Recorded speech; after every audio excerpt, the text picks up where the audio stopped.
Covid duties చేస్తున్నప్పుడు ఆవిడ నా దగ్గరకు వచ్చారు. ఏమని చెప్పారంటే, మేడం మా అబ్బాయికి 2 కిడ్నీస్ ఫెయిల్యూర్ అయిపోయినాయి. ఆ 2 కిడ్నీస్ ట్రీట్మెంట్కి ఎక్కడికి వెళ్ళినా సరే అందరూ కోవిడ్ ట్రీట్మెంటే చేస్తున్నారు, కానీ మా అబ్బాయికి ట్రీట్మెంట్ చేయట్లేదు. మరి ఏదో ఒక విధంగా మీరు కొంచెం సిఫార్సు చేస్తే, మీ పై అధికారికి సిఫార్సు చేస్తే మా అబ్బాయిని అడ్మిట్ చేసుకుని, బెడ్స్ ఖాళీ లేవు. 2 కిడ్నీస్ ఫెయిల్యూర్ అయిపోయిన పేషెంట్ని అడ్మిట్ చేసుకుని అక్కడ పెట్టుకుని ఎలా చేస్తారు? చేయలేని పరిస్థితి. నేను అంటాను, ఒకసారి డాక్టర్ గారిని అడిగి చూస్తానమ్మా అన్న. డాక్టర్ గారిని అడిగితే డాక్టర్ గారు అన్నారు, 2 కిడ్నీల ట్రీట్మెంట్ ప్రస్తుతానికి మనం స్టార్ట్ చేయాలి అని అన్న బేసిక్గా ఒక రోజుకి 24 గంటలకి 1.5 లక్షల రూపాయలు అవుతాయి. కార్పొరేట్ హాస్పిటల్ అది. మరి వాళ్ళు కడతారా? నేను ఆవిడ దగ్గరికి వచ్చి అడిగాను. ఆవిడ ఈ బైబిల్ చూపించి అందే, అమ్మా నాకు వెనక ముందు ఎవ్వరు లేరు, నా దేవుడే నా దిక్కు, నేను ఎక్కడికి వెళ్ళి వెతకలేను, అడగలేను, దేవుడిని పట్టుకుని చెప్తున్నానమ్మా, 24 గంటల టైం ఇవ్వు, రేపటి లోపల కట్టేస్తాను. మీరు ఎక్కడైనా చూసారా హాస్పిటల్లో డబ్బులు కట్టకుండా ముందు జాయిన్ చేసుకునే వాళ్ళు ఎవరైనా చూసారా? ఆవిడ రిక్వెస్ట్ మేరకు పై డాక్టర్తో రిక్వెస్ట్ చేస్తే జాయిన్ చేసుకున్నాం. సరే, ట్రీట్మెంట్ జరుగుతూ ఉంది.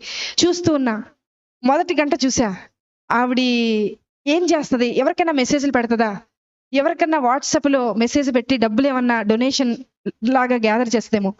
మధ్యాహ్నం 11:30కు ఆ సమయంలో అడ్మిట్ చేశాం.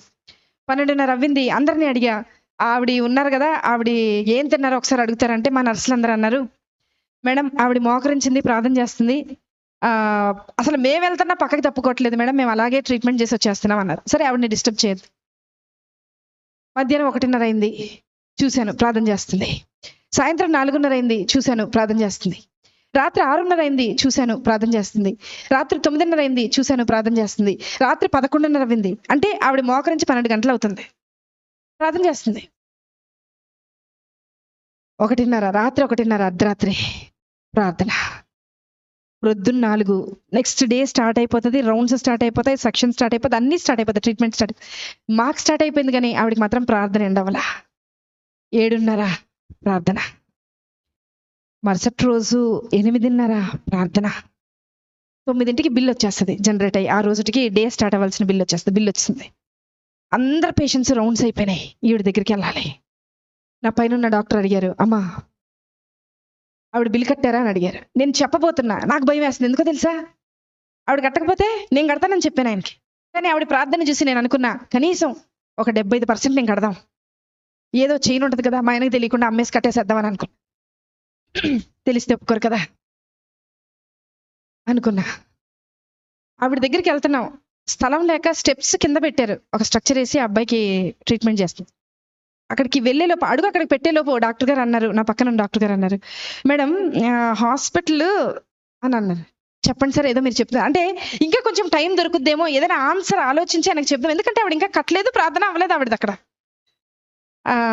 అంటే ఆయన అన్నారు, మేడం యాక్చువల్గా ఈరోజు మా అమ్మగారు చనిపోయి 10 సంవత్సరాలు అవుతుందండి, ఈరోజు 10వ సంవత్సరం వర్ధంతి.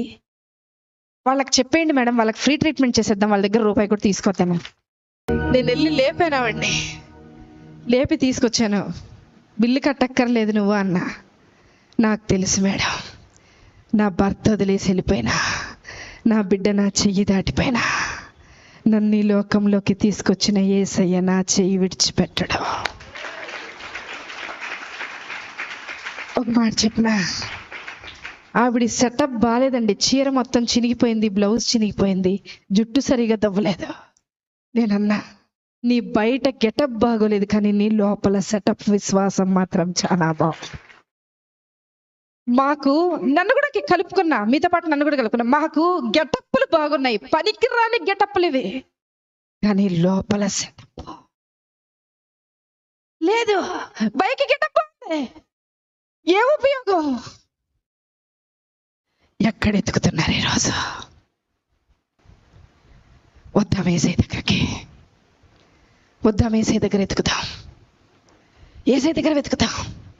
ఆవిడలాగా 24 గంటల ప్రార్థన నేను ప్రారంభించమని చెప్పట్లా, ఆవిడలాగా 10 గంటలు చేయమని చెప్పట్లా.